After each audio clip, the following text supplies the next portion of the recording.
Key time. Matt, how are you feeling? No, I'm feeling good actually. Really would like the race to be tomorrow, to be honest. I feel like I'm just going to keyed up and good to go, and the next couple of weeks I think they're going to drag by, to be honest. Yep. But nervously looking forward to it. Yeah, good stuff. And thinking about this, your first time come coast to coast. What's the thing you're most looking forward to for race day? I think that Canterbury, to be honest. Okay, yeah. I think the very last few steps will be Yep. the thing I look forward to the most. Just to say I think, I've got it. I think to say I've done it, it's completed, I've achieved what I wanted to achieve, Yep. but I really want to enjoy the journey on the way Yeah. too, because it's not just about the training, it's actually about this race, which is That's right. pretty awesome. Have you got a goal for how many high fives you'll give out?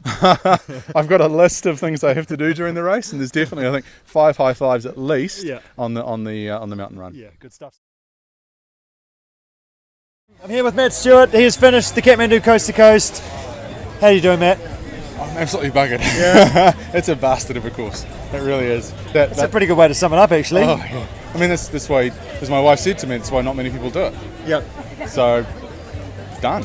Norista just really pushed in quite strong. Yeah, so. you had to dig pretty deep at the end? Yeah. How'd you do that? How'd you get through that? I just kept changing things that I was thinking about. I just kept thinking about different things. I was counting. I was ignoring stuff. I was thinking about this moment. Yep. This And moment. the family, the kids? Yeah, absolutely. Yeah, well done. Good stuff. We'll go and enjoy, go and see them. They're pretty excited to see you, so well done, Matt. Thanks, Rich. Good job. Thank you. Cheers. Hi guys, we're up here at the top of the Torlease range. We've just climbed Castle Peak, coming back down Foggy Peak and back towards the cars, towards Porter's Pass. And Matt Stewart, this has been a big summer for you, coast to coast. You ticked it off a couple of months ago, and it was probably about this time last year when you first decided that actually that's going to be something I am going to give a crack. Yeah, you're right. It was pretty much 12 months ago, Yeah. and it's been a long year that's gone past really quickly. Yeah. And there's been lots of ups and downs in it. But I remember when we first met just on a year ago, and we started to put together the plan. And So why coast to coast for a start? What was the sort of thing that kind of like I want to do that? a couple of reasons. I mean, it was always like a lifelong goal. Yeah. When I was a kid, never thought I could do it. Yeah. We moved to the region, moved right beside the Waimaki River, and Yeah. all of a sudden it became something we could do, Yeah. or I could do. And actually went down and saw the transition out of the river last year, Yeah. and thought, okay, I can do this. Right. Now's the time. Yeah. Getting older, might as well, while I've still got a chance, actually get into it and do it. And so knowing why you're doing it is a pretty important thing to actually make sure you keep preparing and keep training when you don't really want to. Yeah, that's right. Yeah. I mean, for me, it was about completion, finishing, and doing as well as I could.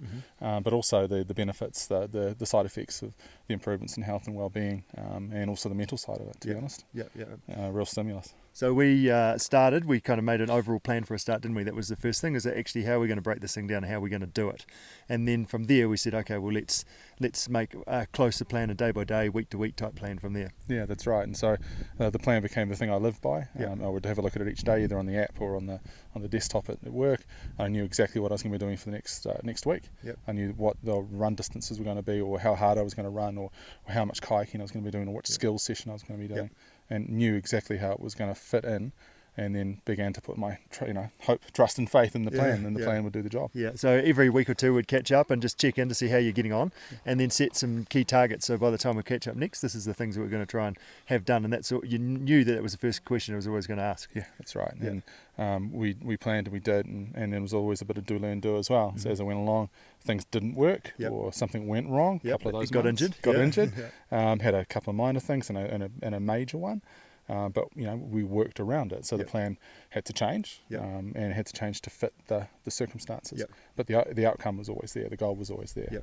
And that training wasn't always just massive. Go for a bike for a couple of hours, or go run for an hour, was it? There was little bits as well. Yeah, that's right. Particularly towards the end of it, when you start to get into the really short, sharp routine bits, where you're actually just focusing on either a technique or a particular strength or speed, or just getting out there and doing it, to keep moving. Yeah, that's right. So sometimes it's just about revving the engine, like 15 minutes, just get that done, and that's better than doing nothing for the next 3 days. Exactly right. Yeah, nice. you keep moving, keep moving forward at least, and even if you do a little bit every day, you're still doing something. Yeah, that's right. And you got to the point, build it up. We put a plan together, so you knew how you were going to actually execute race day. Yeah. And because you'd done all that good preparation, how did race day go? Oh, it was hard. Yeah. I did what I wanted to do in terms of completion.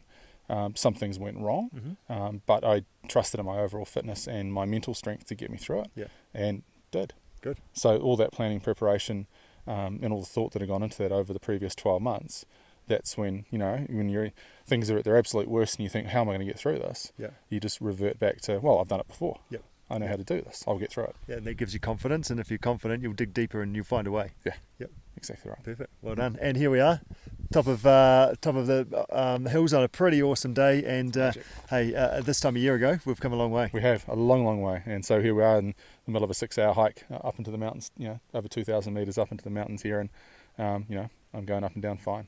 Good on you. Well done, Matt. Good Thanks, stuff. Richard. Cheers.